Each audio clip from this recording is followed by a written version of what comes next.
Nibyo ikaze nanone kuri John Info kuri mikoro ndi Bosco kuri tariki ya 9 z'ukwa gatatu mwaka w'2026 tugarutse muri studio aho tugiye kureba amwe mu makuru agezweho kugeza kuri saha mwiriwe mute amwiriwe mu bice bigiye bitandukanye.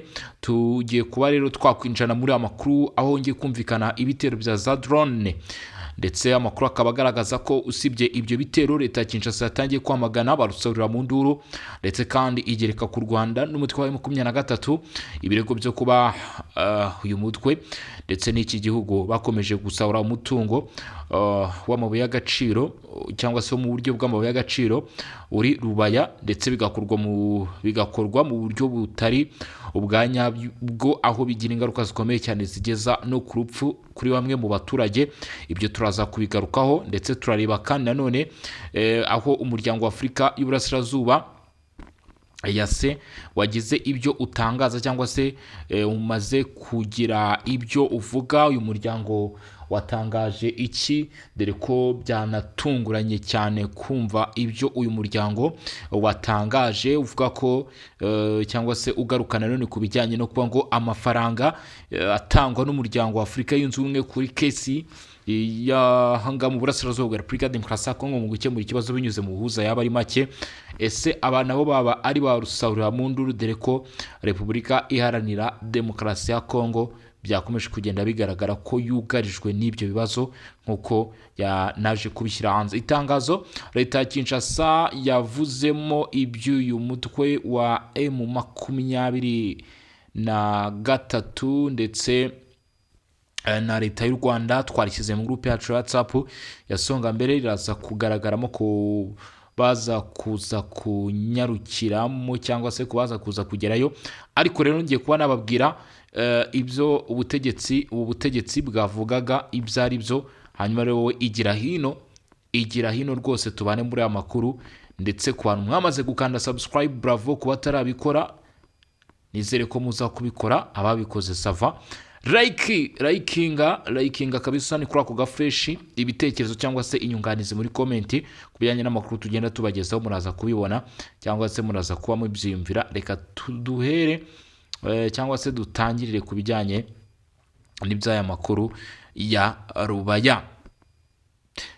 Nyuma yuko inkangu yisha abantu benshi, leta ya Repubulika Iharanira Demokarasi ya Kongo irashinja AFC M23 n'u Rwanda gukoresha mu buryo butemewe umutungo kamere mu rwego rwo gutera inkunga ubukungu bw'intambara. Bango uyu mutwe wa M23 n'u Rwanda ngo bakoresha mu buryo butemewe, uvuga ngo mu buryo butemewe n'amategeko, hanyuma bagacukura mu y'agaciro noneho ibivuyemo ngo bikifashishwa mu ntambara. Mu magambo make, mu karere ka Rubaya cyangwa se muri Rubaya muri teritwari ya Masisi mu ntara Kivu y'Amajyaruguru muri Repubulika ya Demokarasi ya Kongo hongeye kuba impanuka ikomeye y'inkangu yibasiye ahacukurwa mu y'agaciro ubugira kabiri, yahitanye abantu benshi ndetse igasiga abandi batari bakeya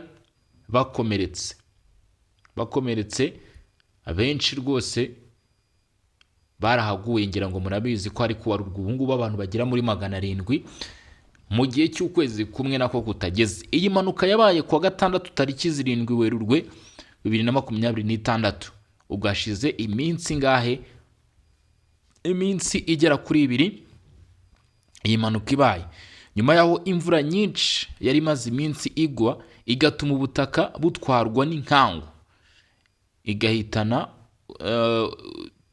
bice byinshi cyane, utwobo twinshi ducukurwamo amabuye y'agaciro ku rubuga rwacukurwa cyangwa se rw'ubucukuzi rwaho bita Gakombe, ruzwi kandi ku izina rya Gatambi Karambayiro.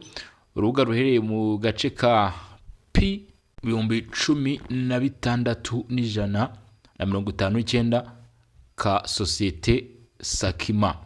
Inkangu yahitanye abantu benshi nkuko ubuyobozi bwa leta ya Kongo bubitangaza, buvuga ko iyo nkangu yaguye yatembesheje ubutaka mu myobo yacukurwagamo y'agaciro mu buryo butagenzuwe. Nuvuga ngo uburyo butagenzuwe kugira ngo nyine abantu vuga ati se birakorwa gutya, haracukurwa gutya kugira ngo hano ubutaka barakomeye harashyirwaho inkingi. Ibyo ntabwo byigeze byitabwaho, habaye gucukura gusa ngo muri iyo miyoboro yacukurwagamo amabuye y'agaciro mu buryo butemewe butagenzuwe, niho ibyo bitaka byagiye bigwa ubwo imvura yagwaga ari nyinshi igatembesha ubutaka igatuma abacukuzi benshi bagwamo, abandi bagakomereka bikomeye, hari n'abaguyemo kuko babuze uko bavamo. Iyi mpanuka yanateje ibyangiritse byinshi ku mazu ari hafi y'aho hantu, cyane cyane mu mudugudu wa Karambayiro, aho abaturage benshi basigaye bafite ihungabana rikomeye kubera ababo bapfuye cyangwa baburiwe irengero. Bafite rwose ikibazo bavuga bati ni amahano bitewe nuko abaguye muri iyi mpanuka bari benshi. Bakavuga bati rero kuba n'abaturage hari n'imiryango y'abaturage yari igituye hafi aho ngaho hakorwa ubucukuzi bw'amabuye y'agaciro, ni ikigaragaza ko abacukura amabuye y'agaciro aribo Kinshasa ivuga ko leta y'u Rwanda n'umutwe wa 23 badafitiye impuhwe na nkeya abaturage batuye hafi aho ngaho, kuko bakabaye barimuwe. Leta ya Kongo ivuga ko kubera umutekano muke muri ako gace bitarashoboka ko haboneka imibare nyayo y'abapfuye n'abakomeretse, kuko aho impanuka yabereye hakiri mu maboko y'imitwe yitwaje intwaro cyangwa se mu maboko y'inyeshyamba, bityo bitanakorohera ubutegetsi bwa Kinshasa gukora ibikorwa by'ubutabazi. Icyo ni icyambere, bitakorohera ubutegetsi bwa Kinshasa kubarura abagize iki, abahitanwa n'ibyo bitero. Ndetse ikindi kintu ugomba kuba wamenya, nta nubwo byoroshye kuba bahageza ubufasha, kuba bahageza ubufasha nabyo ntago bigize iki, ntago byoroshye. Aho ubutegetsi rero buvuga buti kugeza uyu munsi izo ni ingaruka z'ibikorwa by'izi nyeshyamba ziri gukora ubucukuzi bw'amabuye y'agaciro hano butemewe. Leta ya Kongo ishinja M23 n'u Rwanda rero mu itangazo ryashyizwe ahagaragara kuri iki cyumweru ku munsi w'ejo tariki ya 8 Werurwe 2026, ubuyobozi bwa Repubulika Iharanira Demokarasi ya Kongo bwavuze ko ako gace kari mu maboko y'ihuriro rya M23 rifashwa n'ingabo z'u Rwanda RDF, ngo ari nabyo byatumye ubucukuzi bw'amabuye y'agaciro bukorerwa aho mu buryo butemewe n'amategeko kandi bugatera impanuka. Guverinoma yavuze ko ubucukuzi bukorwa muri ako gace buri mu rwego rw'ibikorwa byateguwe neza byo gusahura umutungo kamere wa Kongo, bigamije gutera inkunga ubukungu bw'intambara cyangwa se kongera imbaraga ku bari muri iyo ntambara, kuko nyine ayo mabuye y'agaciro abafasha mu kugura ibikoresho bigiye bitandukanye bikenewe, ndetse n'ibindi nyine bakenera mu ntambara byose. Ati ayo mabuye y'agaciro niho arimo kwifashishwa nyine iyo amaze gucukurwa, kandi ngo birakorwa mu buryo bubi cyane buteje impungenge, kubera ko abaturage benshi barimo barabigenderamo. Ndetse si ibyo gusa, bakagerekaho bakavuga bati abahaturiye ababikoramo bose ni ingorane, ni ibibazo bikomeye cyane. Rubaya yashyizwe mu gace gatukura Red Zone. Leta ya Kongo ivuga ko akarere ka Rubaya kateganyijwe nk'agace gatukura, Zone Rouge cyangwa se Red Zone mu by'amabuye y'agaciro. Ibi bivuze ko bibujijwe burundu gucukura amabuye y'agaciro, kuyatunganya cyangwa kuyacuruza muri aka gace. Amabuye y'agaciro aturutse muri ibi bice bati rwose ntabwo yemewe, arakomwe. Ibyo ni ibyashyizwe n'ubutegetsi bwa Kinshasa mu guhagarika ibyo bikorwa birimo bigira ingaruka umunsi ku wundi uko bukeye n'uko bwije ku baturage batuye hehe, batuye muri ibi bice. Ese ikibazo izi nyeshyamba ziraza kwemera rwose gukurikiza ibyo Kinshasa yavuze, bahagarika ibyo bikorwa by'ubucukuzi bw'amabuye y'agaciro, cyangwa biraza gukomeza kugorana? Tubone n'ubundi ibikorwa bikomeza binyuranyije n'amategeko birimo bigira ingaruka zikomeye cyane, kuko benshi abasaga 500 rwose basize ubuzima, amazu yarasenyutse, ndetse bavuga ko hatagize igikorwa bishaka kuza gukomeza kugaragara, cyangwa se hashaka kuza gukomeza kubaho ibikorwa nk'ibi ngibi. Iyo leta ivuga ko ibikorwa by'ubucukuzi bikomeje kwakorerwa ari ukwica amategeko ya Kongo ku buryo bweruye kandi bikongera gushyira mu kaga ubuzima bw'abaturage n'abacukuzi bakora mu myobo idafite umutekano, itaragenzuwe, itarakorewe ubugenzuzi ngo harebwe niba koko ari byo. Ishyano rero ngo ubu bucukuzi bw'amabuye y'agaciro buri gukorwa ahangaha ngo bugaragaramo abana batujuje imyaka. Abana n'abacukuzi bashyirwa mu kaga. Guverinoma ya Repubulika Iharanira Demokarasi ya Kongo yanagaragaje ko abaturage b'abasivili aribo bahura n'ingaruka zikomeye cyane cyane abacukuzi bato bakora ubucukuzi bwa gakondo, abana bakora imirimo ivunanye muri ibi bice ndetse n'abandi baturage bahatuye. Ngo aba bantu bakora mu myobo idafite uburinzi cyangwa ubuyobozi bigatuma habaho impanuka z'inkangu zisubiramo kenshi. Ngo hari abana rwose bakora muri ibi birombe, ibyo nabyo bikaba ibibazo bikomeye cyane, gufata abana batuje imyaka ukabakoresha imirimo ivunanye cyangwa se irenze ubushobozi bwabo, ukumva ko ari ikibazo gikomeye cyane. Leta ya Kinshasa rero ikaba ivuga iti ibyo ni ibintu tugiye guhagurukira. Ati ibyo ni ibintu tugiye guhagurukira kuva hasi kugera hejuru, bigomba guhagarara byanze bikunze. Ati bigomba guhagarara byanze bikunze. Abana rero bagaragara muri ubu bucukuzi. Leta igiye gukurikirana abagira uruhare muri ubu bucukuzi. Ubwo bavuzwe haraguru, Guverinoma ya Repubulika Iharanira Demokarasi ya Kongo yahise itangaza ko igiye gushyikiriza inkiko abantu bose bagira uruhare muri ubu bucukuzi butemewe, haba ababukora ku buryo butaziguye, ababufasha, ubwo ababukora n'M23, ababufasha n'u Rwanda cyangwa ababukuramo inyungu bose. Yanavuze ko igiye gukusanya ibimenyetso by'ihohoterwa ry'uburenganzira bwa muntu ndetse n'inzira amabuye y'agaciro anyuzwamo mu bucuruzi butemewe kugira ngo bene abo babikora baryozwe ayo makosa, babihanirwe n'amategeko. Abayatwara, abo ngabo bashyiramo abana mu bucukuzi, abo baboneramo inyungu, inzira zose binyuramo, abo batanga inzira zo kugira ngo ayo mabuye y'agaciro agende. Ati igihe cyageze cyangwa se igihe niki ko tugiye kuba twabikurikirana. Iyo ni Leta ya Kinshasa ishyize hanze inyandiko cyangwa se itangazo rwose rivuga ko ubu ibintu byahinduye isura, amazi atakiri ayandi, bagiye gufata ingamba zihuse mu guhagarika bene ibyo bikorwa birimo bigira ingaruka zikomeye cyane mu by'ukuri. Nk'uko bigaragara cyangwa se bigaragazwa. Leta ya Kinshasa yavuze ko igiye gukusanya ibimenyetso by'ihohoterwa ry'uburenganzira bwa muntu bikorwa muri ibi bice byose. Hahamagarwa amahanga rero. Leta ya Kongo yasabye amahanga n'imiryango mpuzamahanga kwita kuri iki kibazo, ikareka guceceka, kureberera ndetse no kwima amatwi ibibera muri ibi bice, hakaba no gufata ingamba. Ivuga ko iki ari icyako cyatewe n'isahurwa ry'umutungo kamere muri aka gace kari mu maboko y'imitwe yitwaje intwaro. Yanashimangiye ko izakomeza kurwanira ubusugire bw'igihugu cyayo, kurinda ubutaka bwayo ndetse no kurengera umutungo kamere wa Kongo. Iyi mpanuka ikurikiye indi yahitanye abarenga 300. Bivuga ngo iyi mpanuka yabaye ejo bundi ku itariki 7 muri iki cyumweru gishize, ku itariki 7 ubwo byari kwa gatandatu, ije ikurikira indi yari yabaye mbere yaho nayo yateje ibyago bikomeye cyane.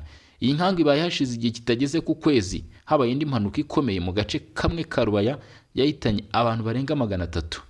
Umuryango GAT-RN mu by'ukuri uvuga ko izi mpanuka zisubiramo zigaragaza ikibazo gikomeye mu micungire y'ubucukuzi bw'amabuye y'agaciro.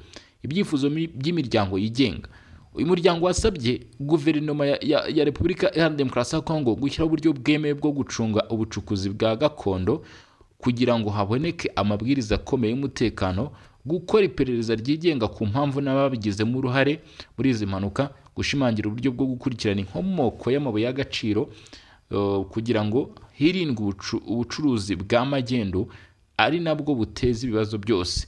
Nk'uko uyu muryango bivuga, ibi byago bishobora kwirindwa iyo ubucukuzi bw'amabuye y'agaciro buyoborwa neza kandi bukubahiriza amategeko n'amabwiriza y'umutekano.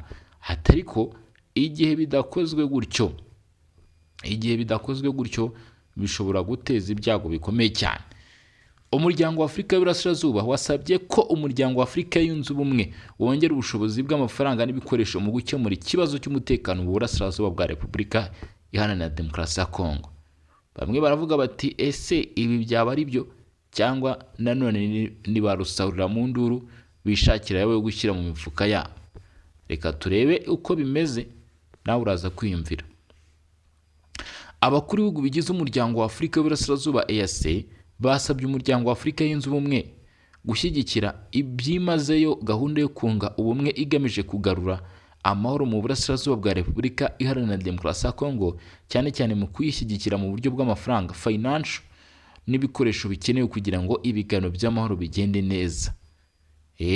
Ati rwose umuryango wa Afurika yunze ubumwe ugomba gutanga agatubutse kugira ngo ibibazo nk'ibi ngibi bigira iki bibe byakemuka.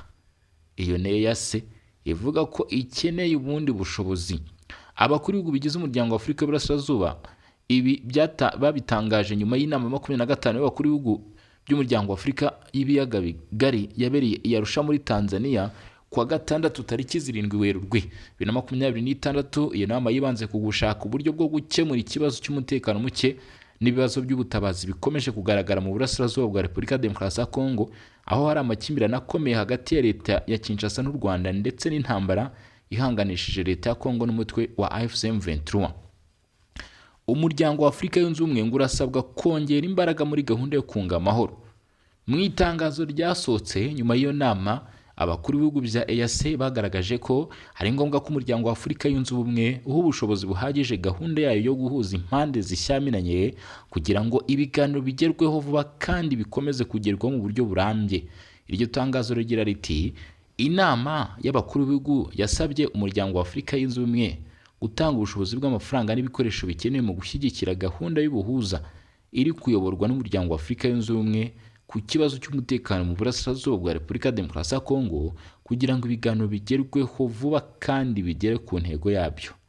Iyi gahunda y'umuryango wa Afurika yunze ubumwe ngo igamije gushyigikira indi migambi ibiri iri kugerageza gukemura ikibazo cy'umutekano muri Repubulika Demokarasi ya Kongo, ariyo ibiganiro bya Washington bihuje Repubulika Demokarasi ya Kongo n'u Rwanda ndetse n'ibiganiro bya Doha muri Qatar bihuje leta ya Kongo n'umutwe wa AFC M23. Fenyasibe niwe uyoboye gahunda y'ubuhuza. Mu rwego rwo kunoza uburyo bwo gukemura iki kibazo, umuryango wa Afurika yunze ubumwe washyizeho uburyo bushya bwo guhuza ibiganiro by'amahoro mu nama yabereye i Rome muri Togo ku itariki 13 na 17 Mutarama 2026. Muri urwo rwego Perezida wa Togo Fenyasibe Osizma niwe wagizwe umuhuza mukuru w'umuryango wa Afurika yunze ubumwe ku kibazo cy'umutekano mu burasirazuba bwa Repubulika Demokarasi ya Kongo. Afashwa n'itsinda rituruka muri guverinoma ya Togo, cyane cyane Minisiteri y'Ububanyi n'Amahanga n'ibiro bya Perezida, kugira ngo ibikorwa byo kunga amahoro bikorwe neza. Abahoze ari abakuru b'ibihugu bahawe inshingano zitandukanye. Mu gufasha uyu muhuza mukuru, umuryango wa Afurika yunze ubumwe washyizeho abandi bantu 5 bahoze ari abakuru b'ibihugu bya Afurika bafite inshingano zitandukanye mu gukurikirana ibibazo byihariye bijyanye n'iyi gahunda y'amahoro.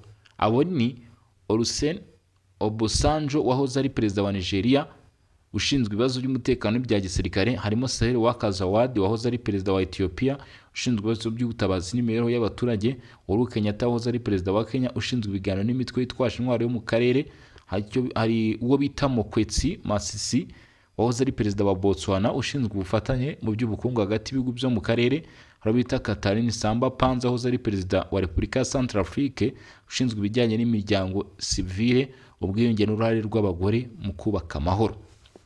Hashyizweho n'ubunyamabanga buhuriweho. Iyi gahunda kandi ifite ubunyamabanga bwihariye buriho n'ibihugu bitandukanye byo mu karere birimo Togo, umuryango wa Afurika yunze ubumwe, umuryango wa Afurika y'Iburasirazuba, umuryango wa Afurika y'ibihugu by'amajyepfo SADC ndetse n'inama mpuzamahanga ku karere k'ibiyaga bigari ICGR. Ku rundi ruhande, komisiyo y'umuryango wa Afurika yunze ubumwe niyo ishinzwe guhuza iyi gahunda n'abafatanyabikorwa mpuzamahanga bari mu muryango w'abibumbye ONU, leta ya Qatar, umuryango umwe bw'Uburayi EAU ndetse n'ibihugu 5 bihoraho mu nama y'umutekano ya ONU. Nubwo hari ibiganiro byinshi, umutekano uracyari muke. Nubwo hari ibikorwa byinshi by'ubuhuza, umutekano mu burasirazuba bwa Repubulika Demokarasi ya Kongo uracyari muke. hari amakimbirane akomeje hagati ya Kinshasa na Kigali, uruhande rushinja urundi kutubahiriza amasezerano bumvikanyeho. Ibibaye mu gihe ibiganiro bya Washington byabaye ku bufatanye bwa Leta Zunze Ubumwe za Amerika byemejwe n'abaperezida Felix Tshisekedi wa Repubulika Iharanira Demokarasi ya Kongo na Paul Kagame w'u Rwanda ndetse na Donald Trump. Gusa nubwo aya masezerano yemerewe ku rwego rwo hejuru, ibikorwa byo kuyashyira mu bikorwa biracyagorana, biragenda bigura intege. Ibiganiro bya Doha nabyo byaratinze. Ku rundi ruhande, ibiganiro bya Doha muri Qatar bihuje Leta ya Kongo n'umutwe wa M23 nibyo byatangiye kugenda gahoro cyane. Ibiganiro byari bigamije gukemura impamvu nyamukuru zitera intambara mu burasirazuba bwa Kongo, zirimo kugarura ubutegetsi bwa leta mu duce dufashwa n'imitwe yitwaje intwaro no gusubiza ubuzima busanzwe abarwanyi. Ariko kugeza ubu byari byemejwe birimo uburyo bwo guhagarika imirwano, cessez-le-feu, inyandiko y'amahame agomba kugenderwaho n'amasezerano n'ingenzi agena inzira y'amahoro ntibirashyirwa mu bikorwa. Intambara iracyakomeza. Kubera uku kudindira kw'ibiganiro bya diplomasi, imirwano ikomeje kongera kubura mu burasirazuba bwa Kongo, bigatuma abaturage benshi bakomeza guhunga no guhura n'ibibazo bikomeye by'ubuzima n'imibereho. Hari kandi n'indi mpaka ku bijyanye n'ikiganiro cy'igihugu gisabwa n'abanyapolitike n'imiryango itandukanye muri Kongo kugira ngo gishyigikire gahunda y'amahoro. Ariko Perezida Felix Tshisekedi we akomeza kuvuga ko icyo kiganiro kigomba gutegurwa n'ubuyobozi bwe gusa, nubwo amadini n'indi miryango sivile bamaze gushyira ahagaragara gahunda y'inzira yaganisha kuri icyo kiganiro. Icyizere kiracyari gike. Muri rusange, nubwo hari imbaraga nyinshi zari ziri gushyirwa mu biganiro by'amahoro birimo Washington, Doha ndetse na gahunda y'umuryango wa Afurika yunze ubumwe, ikibazo cy'umutekano mu burasirazuba bwa Kongo kiracyari ingorabahizi. Niyo mpamvu abakuru b'ibihugu bya EAC basanga ari ngombwa ko ngo umuryango wa Afurika yunze ubumwe uhabwe ubushobozi buhagije kugira ngo ushobore kuyobora neza gahunda y'ubuhuza, hagamijwe ko amahoro arambye aboneka muri ako karere kamaze imyaka myinshi kararanzwe n'intambara, ndetse intambara yakarenze. Intambara rwose ngo iteye ubwoba, iri ku rwego rwo hejuru cyane, aho babona ko hakwiye igisubizo cyihuse kugira ngo ibibazo nk'ibi ngibi bibe byahagarikwa. Gusa ubu hari amakuru amaze kujya ahagaragara cyangwa se amaze kumenyekana, updates kuri buri umwe. Amakuru atugeraho aravuga ko imirwano hafi ya Goma yumvikanye. Abarwanyi ba Wazalendo ngo bakaba bumvikanye Nyiragongo, aho bamaze iminsi mu bitero ku birindiro by'abarwanyi ba M23 hafi na Goma.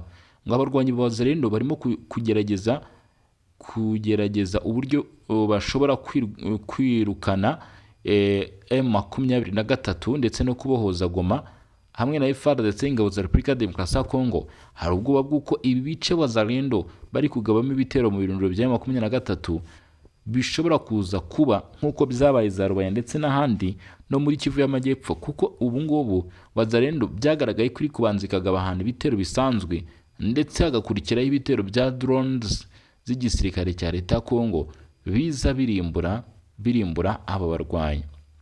Ubu rero amakuru akaba avuga ko byihutirwa cyane, amakuru agaragaza ko usibye n'ahangaha mu nkengero mu by'ukuri usibye n'ahangaha mu nkengero za Goma muri Nyiragongo, hari n'ibindi bice byihutirwa bivuga ko Goma ishobora kuba iri kuzengurukwa n'ingabo za Kongo, nk'uko amakuru akomeza kugenda abigaragaza cyangwa se abyerekana bivugwa ko bishobora kuza kuba byaba ibindi cyangwa se byaba ibibazo bikomeye cyane kuri uyu mutwe wa M23 ku bugenzuzi wafashe hano mu mujyi wa Goma.